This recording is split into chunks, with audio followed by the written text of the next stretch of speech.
अपने खालीपन को भरने के लिए प्यासी निगाहों से मनुष्यात्माओं की ओर देख रहे थे।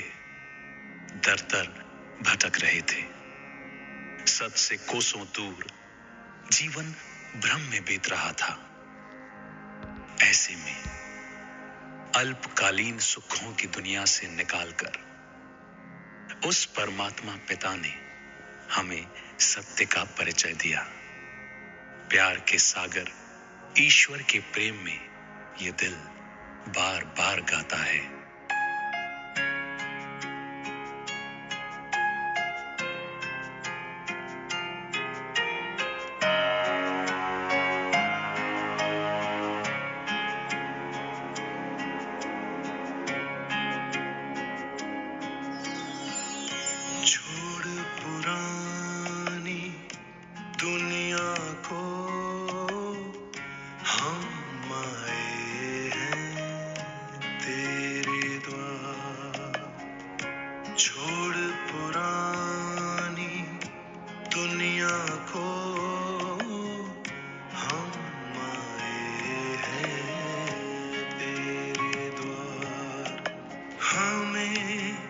अपना बना के प्रभु तुमने किया हम पर उपकार।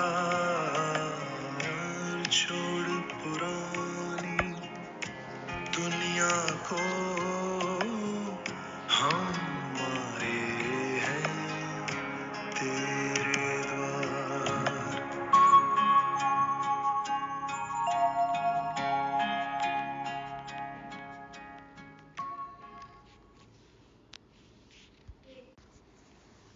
ओम शांति। योग बल से पुरानी आदतों को मिटाने वाले, दैवी मैनर्स वाले, सिद्धि स्वरूप ब्राह्मण कुल दीपकों को गॉडली मॉर्निंग। आज की मुरली से कुछ शब्द हैं जो हम सुनते ही आए हैं, आज उनका अर्थ बताना है।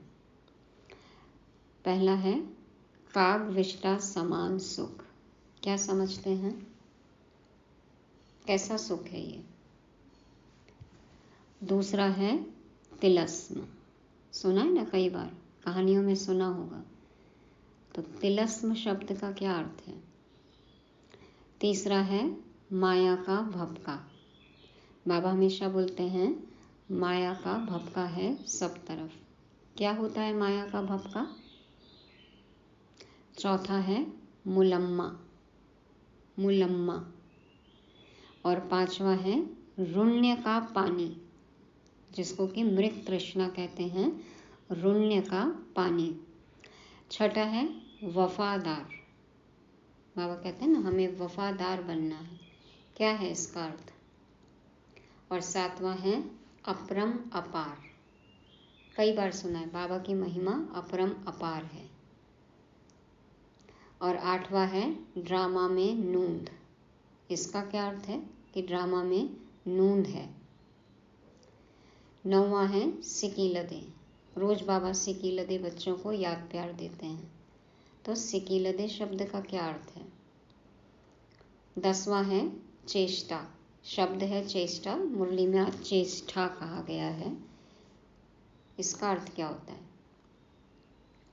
और 11वां है कंचन काया। कंचन काया मिलेगी सतयुग में, तो क्या अभिप्राय है कंचन काया से?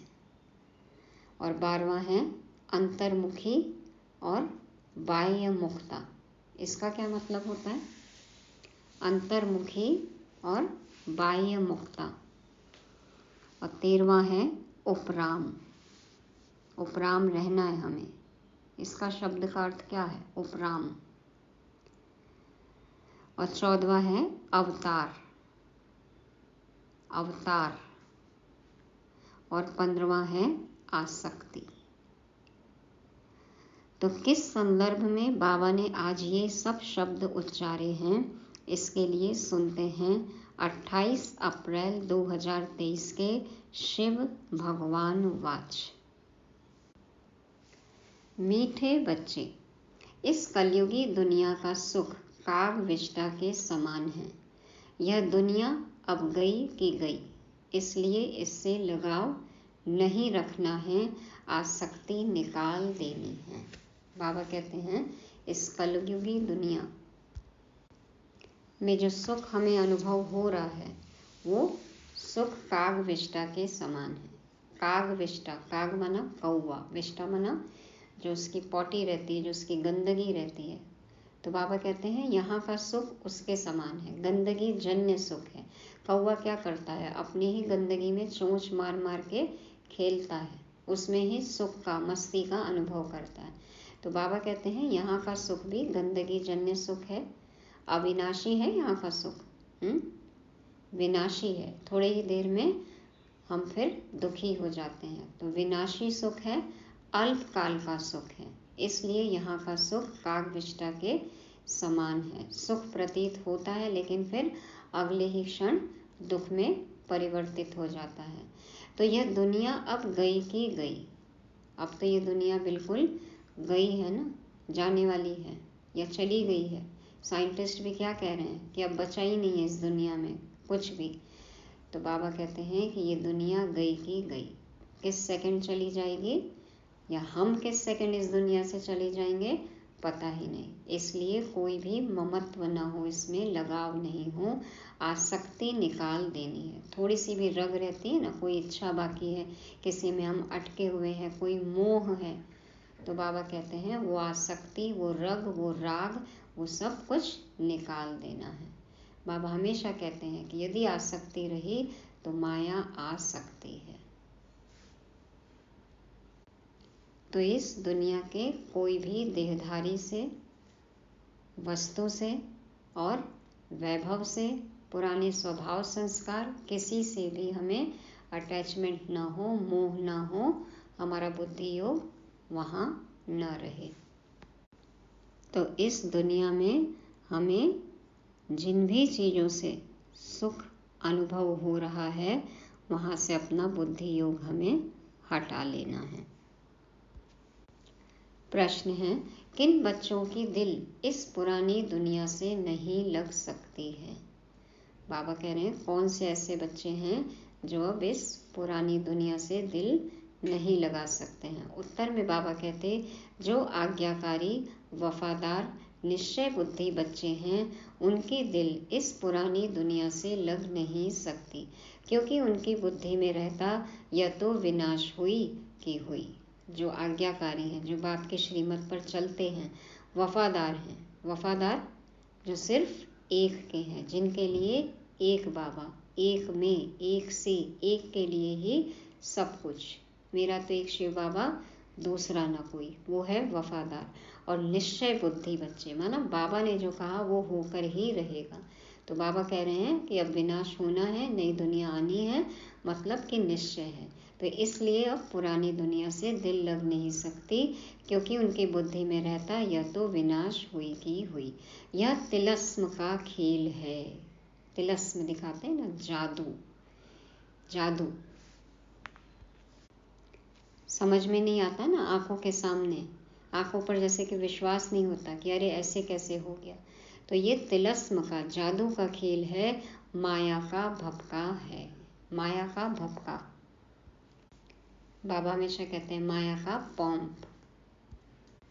तो ये सब जो ताम झाम हमें दिख रहा है, ये सब क्या है? दिखावा मात्र है, जिसको कि हम लोग साधारण बोलचाल की भाषा में शोबाजी कहते हैं।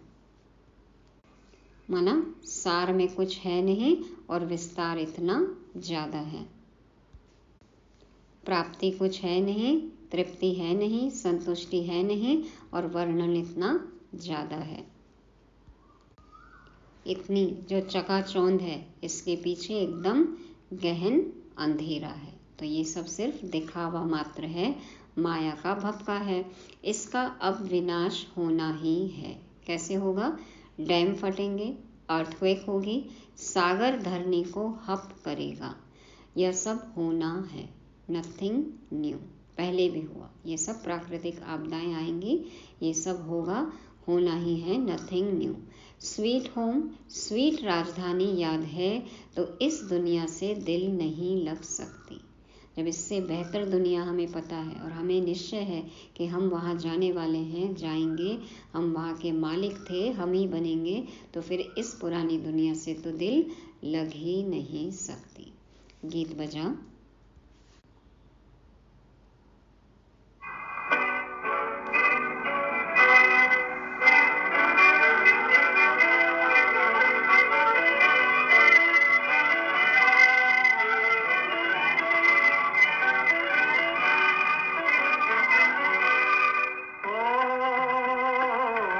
जिसका साथी है भगवान, उसको क्या रोकेगा आंधी और तूफान।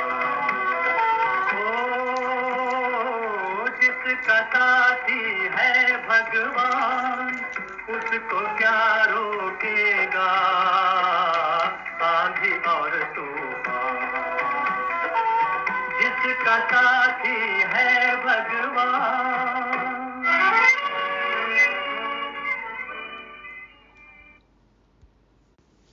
ओम शांति। यह निश्चय के ऊपर गीत है।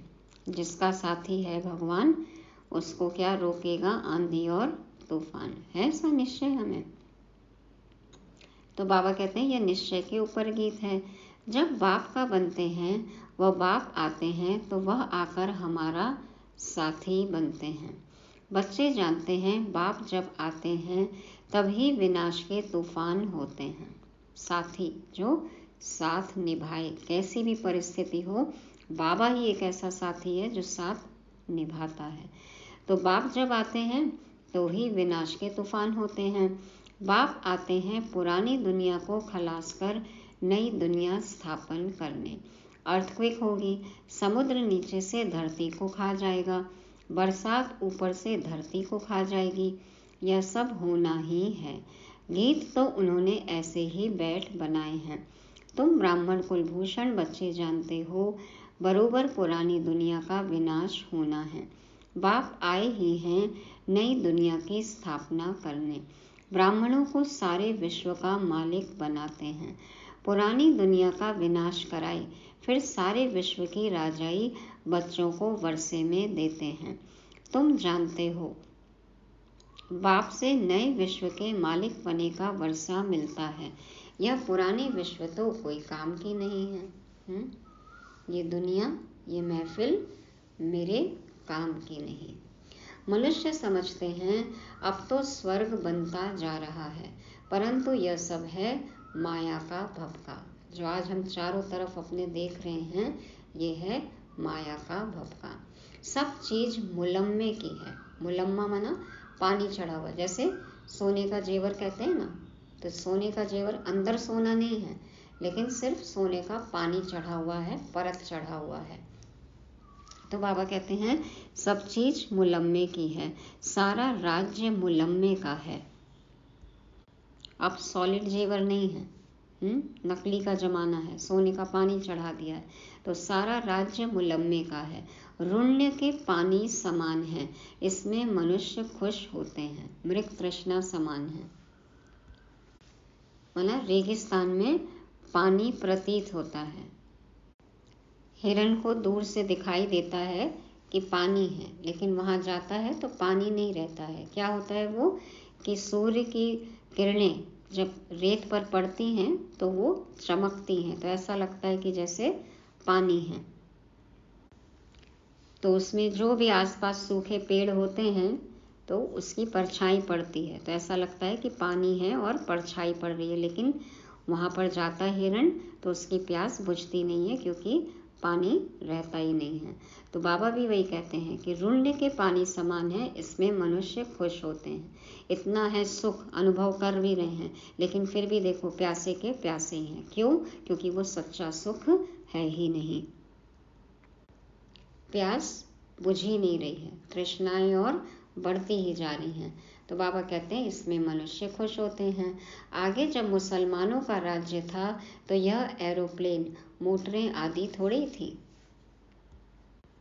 इतिहास उठा के जब हम देखें तो जब मुस्लिम शासक आए तब उस समय तो ये एरोप्लेन मोटर आदि ये सब का आविष्कार हुआ ही नहीं था। तो यह सब माया का भपका है। अभी देखिए 100 साल से तो देखो कितना माया का पॉम्प है, माया का भपका है, दिखावा है, कितने प्लान्स बनाते हैं। बच्चे जानते हैं यह सब विनाश होने हैं। अर्थक्वेक होगी, यह डैम्स आदि सब पानी ही पानी कर देंगे, दुनिया जलमग्न हो जाएगी। मनुष्य समझते हैं इससे सुख मिलेगा, परंतु इन सब से दुख ही मिलेगा। सुख मिलता भी है थोड़े समय, तो बाद में दुख में परिवर्तित हो जाता है।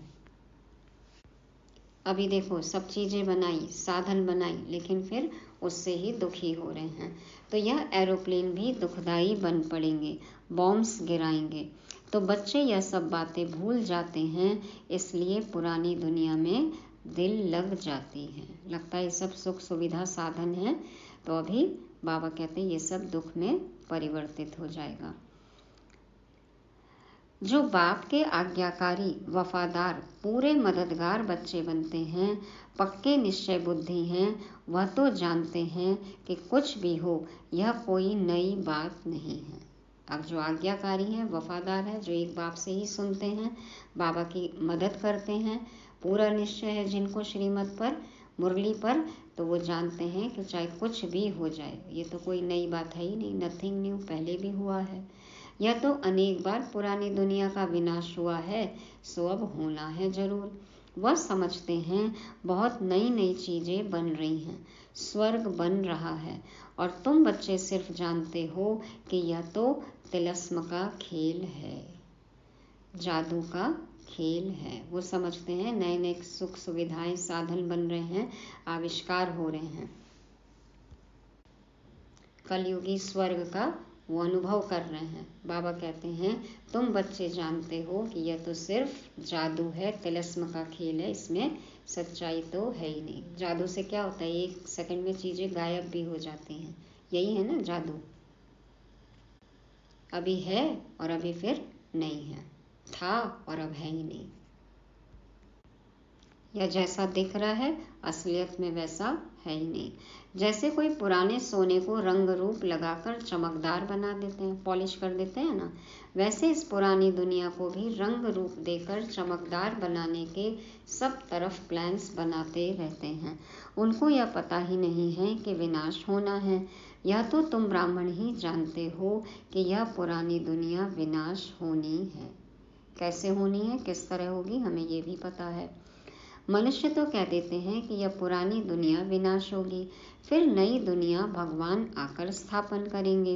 पहले ब्रह्मा को रचेंगे, फिर उनसे मनुष्य सृष्टि पैदा होगी, सो तो पता नहीं कब होगा।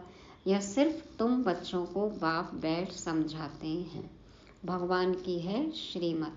अब श्रीमत जब कहा जाता है तो जरूर समझना चाहिए यह तो ऊंच भगवान की ही मत है। श्रीमत श्रेष्ठ से श्रेष्ठ मत तो भगवान की मत है। श्रीमत ब्रह्मा की व विष्णु की नहीं कहते हैं। श्रीमत ब्रह्मा की व विष्णु की नहीं कहते हैं। ब्रह्मा के द्वारा श्रीमत दी शिव बाबा ने, लेकिन ब्रह्मा की मत अलग, विष्णु की मत अलग, वो श्रीमत नहीं है। भगवान आकर ब्रह्मा तन से श्रीमत कैसे देते हैं यह मनुष्य नहीं जानते हैं, वह समझते नहीं। ब्रह्मा फिर नीचे कैसे आता है, वह तो है सूक्ष्म वतनवासी। तो इन सब बातों को न जानने के कारण श्री कृष्ण का नाम दे दिया है। ऐसे भी नहीं हो सकता कि श्री कृष्ण का कोई साधारण रूप है जिसमें परमात्मा प्रवेश करते हैं। यह बातें कोई नहीं जानते। बाप कहते हैं हमारे भी बहुत गुरु किए हुए थे, परंतु कुछ पता नहीं था।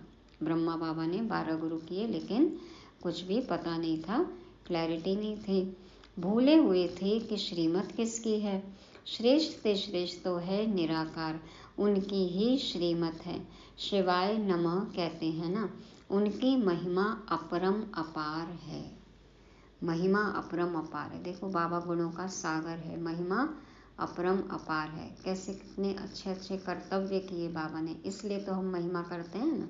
तो उनकी महिमा को कोई पार नहीं पा सकता, न गिन सकते हैं, न तौल सकते हैं, न माप सकते हैं, है ना। अनंत है, अपरम अपार है। इन बातों को तुम बच्चे ही जानते हो। यह सब बातें किसको बुद्धि में बिठाने में कितनी मेहनत लगती है। ये सब बातें किसी की बुद्धि में यदि बिठाना हो तो कितनी मेहनत लगे। देखो बाबा कितनी मेहनत कर रहे हैं। अब भक्तों को भगवान की मत चाहिए। यह तो ड्रामा में नूंद है। अब भक्तों को भगवान की मत चाहिए। अभी तक भगवान को ढूंढ रहे थे, भगवान को मान रहे थे, लेकिन अब भगवान की मानने के लिए उनकी मत चाहिए। तो ये फिक्स्ड है ड्रामा में कि पहले भक्ति मार्ग चलेगा और फिर ज्ञान मार्ग आना ही है। ये इस बेहद की कहानी में ये सीक्वेंस बना ही हुआ है, इस प्लॉट में लिखा ही हुआ है। हाँ, किसने लिखा? कुदरत खुद रची हुई ना, किसी ने नहीं लिखा है। तो ये ड्रामा में नूंद है। गीता के भगवान ने आकर भक्तों को मत दी है, तो भक्तों का उद्धार कैसे हो? भक्त फिर कह देते हैं भगवान सर्वव्यापी है। भक्त ही भगवान हैं, तो बताओ उन्हों का क्या हाल होगा? अब सब भक्त भगवान हैं तो फिर ऐसे बेहाल क्यों हैं? अब बाप बैठ समझाते हैं कि भगवान एक है, वह आते ही हैं भक्तों की रक्षा करने। इस समय मनुष्य सब रावण की शोक वाटिका में हैं। कोई भी मनुष्य साधु संत आदि रक्षा नहीं कर सकते हैं। भक्तों की रक्षा भगवान को करनी है। सब दुखी हैं अभी, तो सब शोक वाटिका में हैं, तो भक्तों की रक्षा भगवान करते हैं आकर। मनुष्य यह नहीं जानते हैं कि हम पतित दुनिया नरक में निवास कर रहे हैं, पावन दुनिया स्वर्ग को कहा जाता है। यह बातें समझेंगे फिर भी कोटों में कोई ही समझेंगे। उस दिन भी बाबा ने कहा ना कि कोटों में कोई तो तुम बन गए, अब कोई में भी कोई बन कर दिखाओ। तो बातें समझने के लिए तो ठीक है कोटों में कोई, लेकिन जो ज्ञान स्वरूप धारणा मूर्त बन जाए वैसे कोई में कोई बनना है। तो कल्प पहले वाले सिकीलधे बच्चे ही आएंगे। सिकीलधे कल्प पहले वाले जो बिछुड़ गए थे और अब आकर मिले हैं, वो है सिकीलधे बच्चे। तो बाबा से बिछड़े हम 5000 साल पहले बिछड़े, देखो, क्योंकि हम तो शुरू से आए ना सतयुग में, और हम आकर अभी मिले। बाबा हमें मिले, चुने, हम मिल लिए, मिलन हो गया। तो जो बिछड़े और मिले तो वो है सिकीलधे। तो कल्प कल्प तुम सिकीलधे बनते हो, फिर कोई तो पूरा बनते हैं, कोई को तो माया कच्चा ही खा जाती है। जो बिछड़े हुए थे कोई तो पूरा बन जाते हैं और कोई को माया कच्चा ही खा जाती है। कच्चा ही खा जाती माना बाबा के बन ही नहीं पाए, उससे पहले ही माया में घिरे हुए हैं। तो बाप को याद न करने से झट विकार आ जाते हैं। पहला विकार देह अहंकार आया तो फिर औरों की भी चेष्टा होगी। इसलिए बाप कहते हैं देही अभिमानी बनो, क्योंकि सबको वापस जाना है। बाबा को याद नहीं करेंगे तो विकार आ जाते हैं। और पहला विकार देह अहंकार। यदि हम बॉडी कॉन्शियस हो गए तो फिर और विकार आते जाएंगे। एक आ गया तो फिर वो भी प्रयत्न करेंगे। चेष्टा माना प्रयत्न, एक के बाद एक कोशिश करके फिर वो आ ही जाते हैं। इसलिए बाबा कहते हैं कि देही अभिमानी बनो, क्योंकि सबको वापस जाना है। यहाँ तो दुख ही दुख है। कलयुगी दुनिया का सुख काग विष्टा के समान है। यह तो सन्यासी भी कहते हैं और तुम भी समझते हो। नर्क और स्वर्ग को तुम बच्चे जानते हो। नर्क में तो कोई सुख नहीं। नर्क में कोई से भी लगाव रखना अपना पद भ्रष्ट करना है। आज ले लो ये लाइन कि नर्क में कोई से भी लगाव रखना अपना पद भ्रष्ट करना है, चाहे वो कोई भी हो, क्योंकि देहधारी है ना। तो किसी से भी लगाव हुआ तो हमारा पद भ्रष्ट हो जाएगा। कोई भी चीज में आसक्ति नहीं रखनी है, न व्यक्ति में और न वस्तु वैभव में। किसी से भी मोह नहीं हो, कोई भी चीज में हमारी बुद्धि न अटके। समझाना चाहिए यह तो पुरानी दुनिया खत्म होने वाली है। यह दुनिया कोई काम की नहीं है। ये दुनिया काम की नहीं है और इस दुनिया में हमारा भी अब कोई काम नहीं है। काम है या नहीं है इस दुनिया में हमारा? क्या समझते हैं? दुनिया नहीं बदलनी है हमें। दुनिया से न्यारे रहकर ये काम करना है हमें। स्व परिवर्तन से विश्व परिवर्तन। खुद परिवर्तन होंगे, दुनिया बदल जाएगी। तो इस तरीके से हमें इस दुनिया में काम करना है। पहले पहले देह अभिमान आने से उनके साथ दिल लगती है। क्या होता है, यदि देह अभिमान आया तो फिर किसी के साथ दिल लग जाता है। दुनिया में रहने वाले हो या दुनिया हो या कोई चीज़ हो, तो बाबा कहते हैं कि देह अभिमान आने से उनके साथ दिल लगती है। देही अभिमानी फिर इस पुरानी दुनिया से जैसे उपराम रहेंगे। उपराम न्यारे रहेंगे। इस दुनिया में रहते हुए भी बुद्धि अपनी यहाँ नहीं अटकाएंगे, ऊपर वाले राम के साथ रहेंगे। बाबा कहते वह होता है हद का वैराग्य। यह है बेहद का वैराग्य। एक होता है ना शमशानी वैराग्य, एक होता है परिस्थिति जन्य वैराग्य, और एक होता है समझ से आया हुआ वैराग्य, ज्ञान से आया हुआ वैराग्य। तो शमशानी वैराग्य होगा हद का वैराग्य। परिस्थिति भी आई गई, खत्म वैराग्य। और बेहद का वैराग्य कौन सा है, जो ज्ञान से आए, समझ से आए। तो हम इस पुरानी दुनिया को भूलते हैं। यह बिल्कुल ही दुख देने वाली है। इनसे बाकी थोड़ा सा काम लेना है। यह गई कि गई, अब थोड़ा सा काम लेना है, बस संगम युग में रहना है, हमें पुरुषार्थ करना है। बाकी तो ये दुनिया गई कि गई। बाकी 2 घड़ी के हम मेहमान हैं। ये बात समझ लेना कि बस 2 घड़ी के हम मेहमान हैं तो हम महान बन जाएंगे। तो ब्राह्मण ही कहते हैं कि हम पुरानी दुनिया में 2 घड़ी के मेहमान हैं। हम अपने स्वीट होम, स्वीट राजधानी में आकर सुख भोगेंगे। अब हमको जाना है। सिर्फ घड़ी 2 घड़ी का खेल है अब तो यह पुरानी दुनिया कब्रिस्तान होनी है। इसलिए देह सहित सब कुछ भूल जाना है। यह पुरानी जुत्ती है। क्या? ये हमारा शरीर जो है पुरानी जुत्ती है, इसको अब छोड़ना है, योग में रहना है। योग में रहने से आयु बढ़ेगी तो हम बाप से वर्षा लेंगे। योग में रहने से आयु कैसे बढ़ती है? देखो, जब हम योग में रहते हैं, मन शांत रहता है तो सांस की गति भी नॉर्मल रहती है, धीमी चलती है, शांत होती है। और कहते हैं ना कि सबकी सांसें फिक्स्ड है, और जब विकार में जाते हैं, क्रोध करते हैं, देखो सांसें कितनी तेज चलती है। तो जब सांसों की गिनती फिक्स्ड है, यदि हमने जल्दी जल्दी ले ली तो आयु कम हो गई ना। और शांत अवस्था है, नॉर्मल गति से सांस ले रहे हैं तो आयु लंबी है, और फिर शक्ति भी मिलती है बाबा से।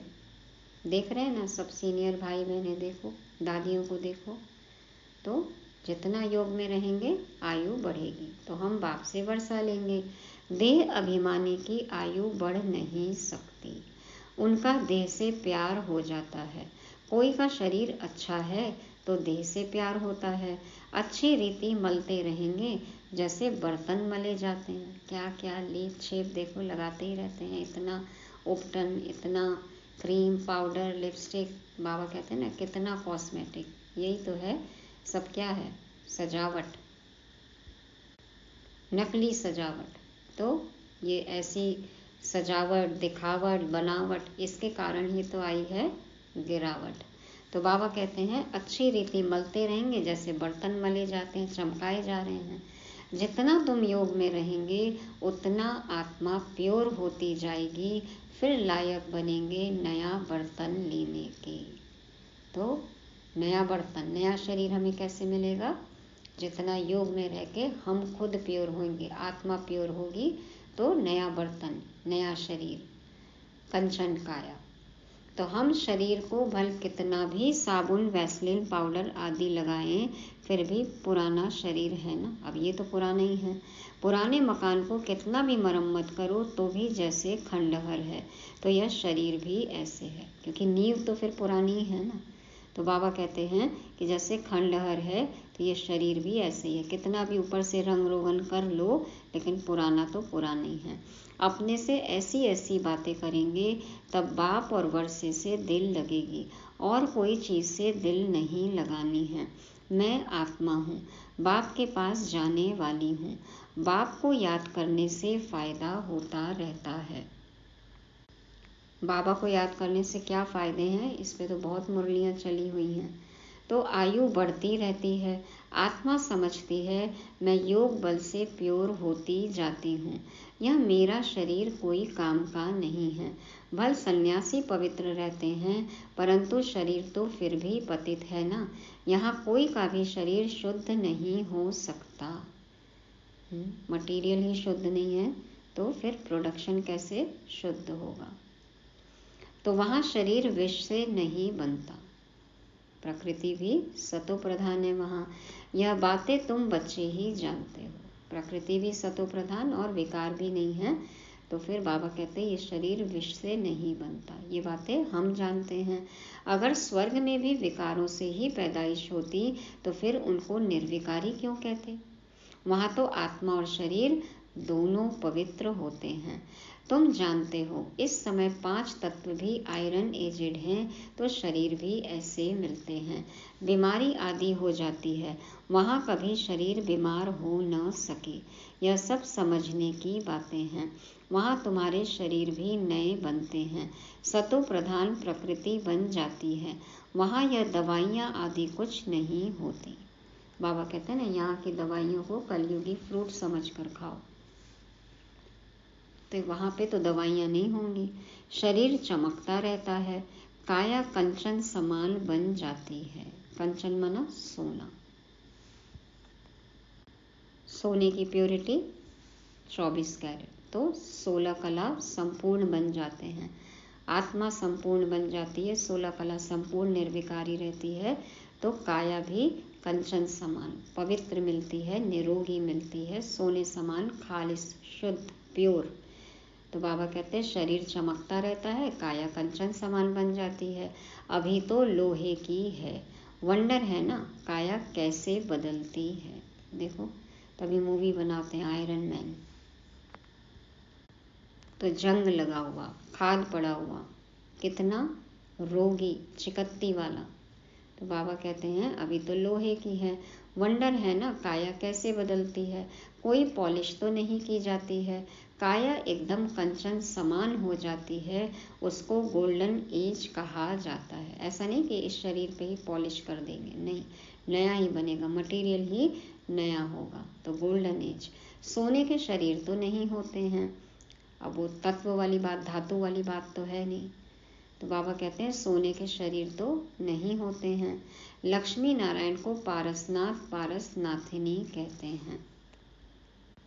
तो पारसनाथ पारसनाथिनी। बाबा कहते हैं उन्हों के शरीर देखो कितने सतो प्रधान हैं। वो पत्थर होता है ना कि वो जिसको भी छुए तो उसको भी सोना बना देता है। तो बाबा है, बाबा ने आके हमें छुआ, पवित्रता का सागर, तो हम भी प्योर बन जाते हैं, शुद्ध बन जाते हैं। तो बाबा कहते हैं कि लक्ष्मी नारायण को पारसनाथ पारसनाथिनी कहते हैं। उन्हों के शरीर देखो कितने सतो प्रधान हैं, उन्हों की कितनी महिमा है। अभी तो यह 5 तत्व भी तमो प्रधान हैं। विष से शरीर पैदा होते हैं। वहाँ है योग बल की बात। स्वर्ग में जरूर वाइसलेस बच्चे होंगे। काम महाशत्रु वहाँ होता नहीं। बाप कहते हैं यह काम तुमको आदि मध्य अंत दुख देने वाला है। जब से ये द्वापर से काम विकार आया तब से देखो अभी तक दुख ही दे रहा है। उनको कहा ही जाता है संपूर्ण निर्विकारी दुनिया, और इसको संपूर्ण विकारी दुनिया कहा जाता है। हर एक के अंदर यह 5 भूत हैं। 5 भूत पर विजय तब पाते जब सर्वशक्तिमान बाप से योग लगाते हो, जिस योग बल से तुम विश्व के मालिक बनते हो। बाबा कहते हैं 5 भूतों पर विजय कैसे पा सकते हैं हम, जब बाबा से योग होगा, और योग बल से हम विश्व के मालिक बन जाते हैं। तो तुम हो इनकॉग्निटो शिव शक्ति सेना। सेना शिव बाबा से योग लगाकर शक्ति ले रही है। देखो कितने गुप्त तरीके से ये कार्य चल रहा है। तो शिव बाबा से योग लगाकर हम शक्ति ले रहे हैं। हम ही हैं पांडव शिव शक्ति सेना। इनकॉग्निटो। तो वह सर्वशक्तिमान बाप है ही स्वर्ग की राजधानी स्थापन करने वाला, गॉडफादर। वह आते ही हैं तुमको स्वर्ग का मालिक बनाने। अभी तुम स्वर्ग के लायक नहीं हो। मैं कल्प कल्प आकर तुम बच्चों को स्वर्ग की राजधानी में राज्य करने के लायक बनाता हूँ।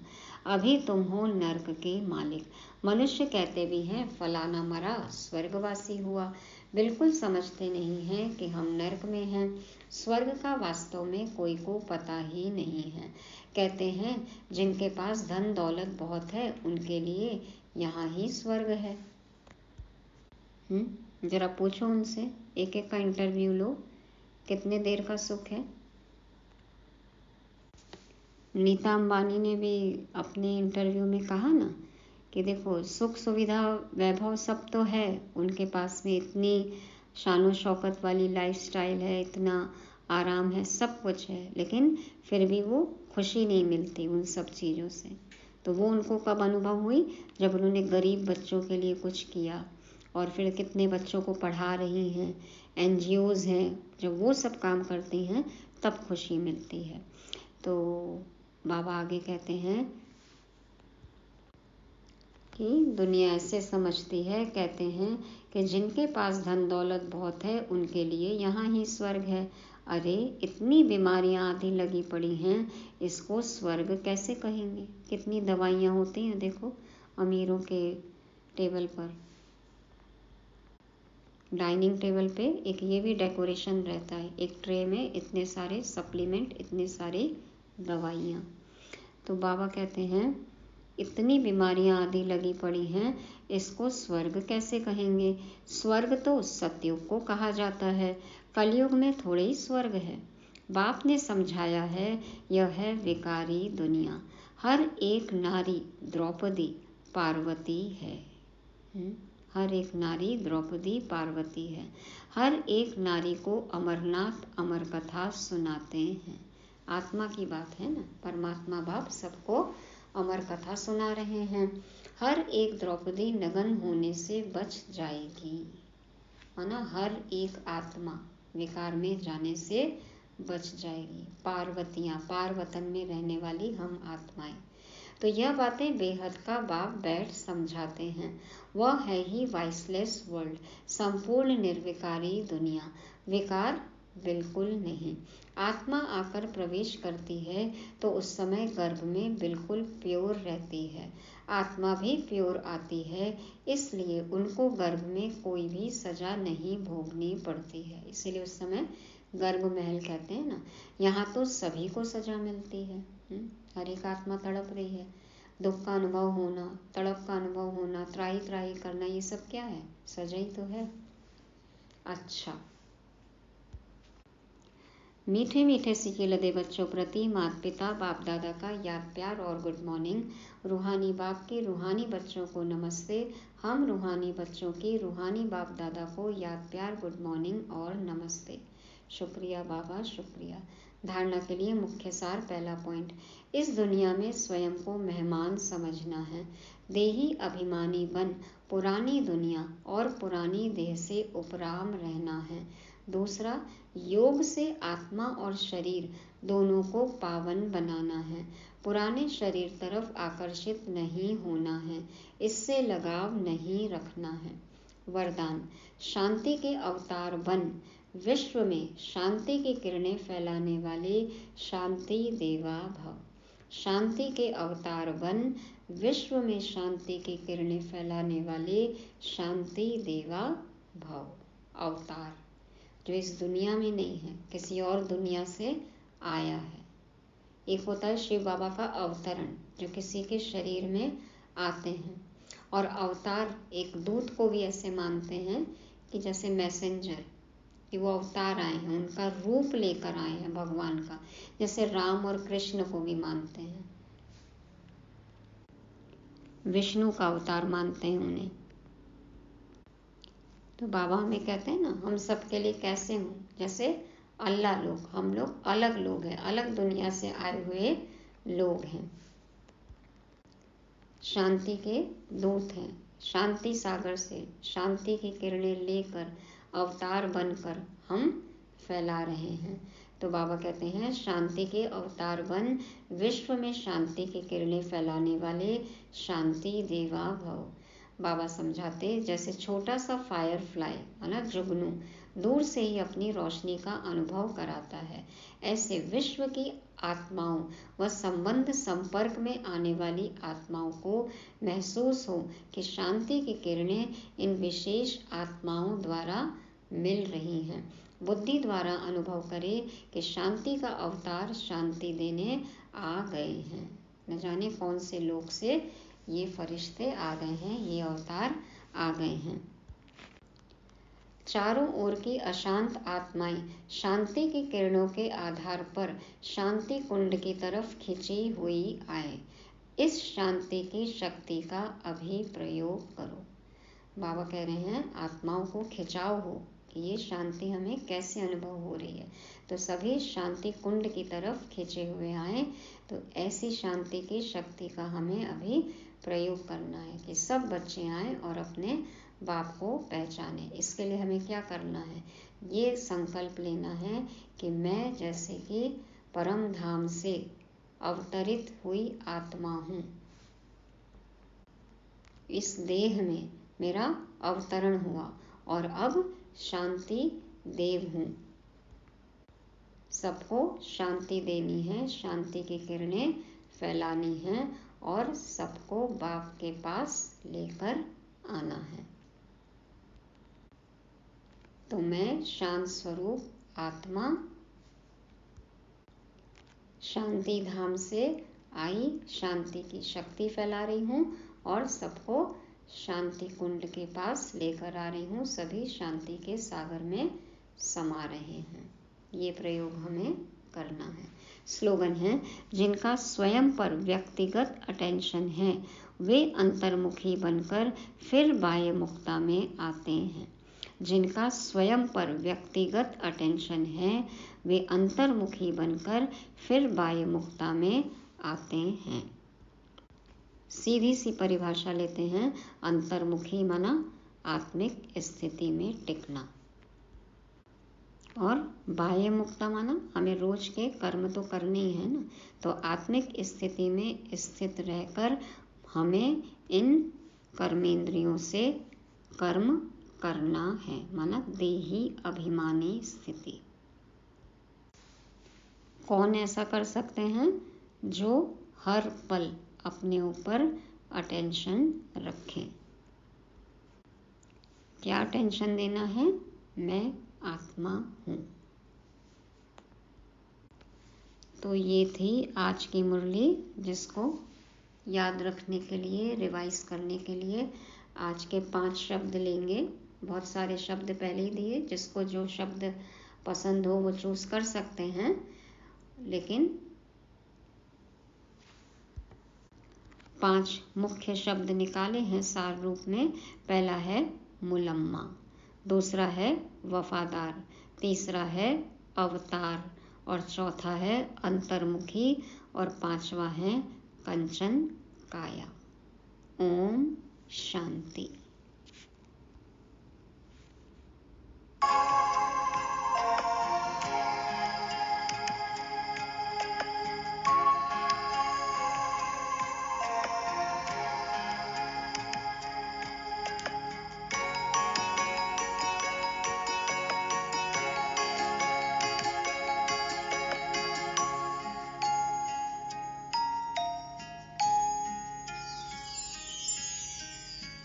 तन्हा तन्हा हम थे प्रभु, आने से पहले तेरे पास।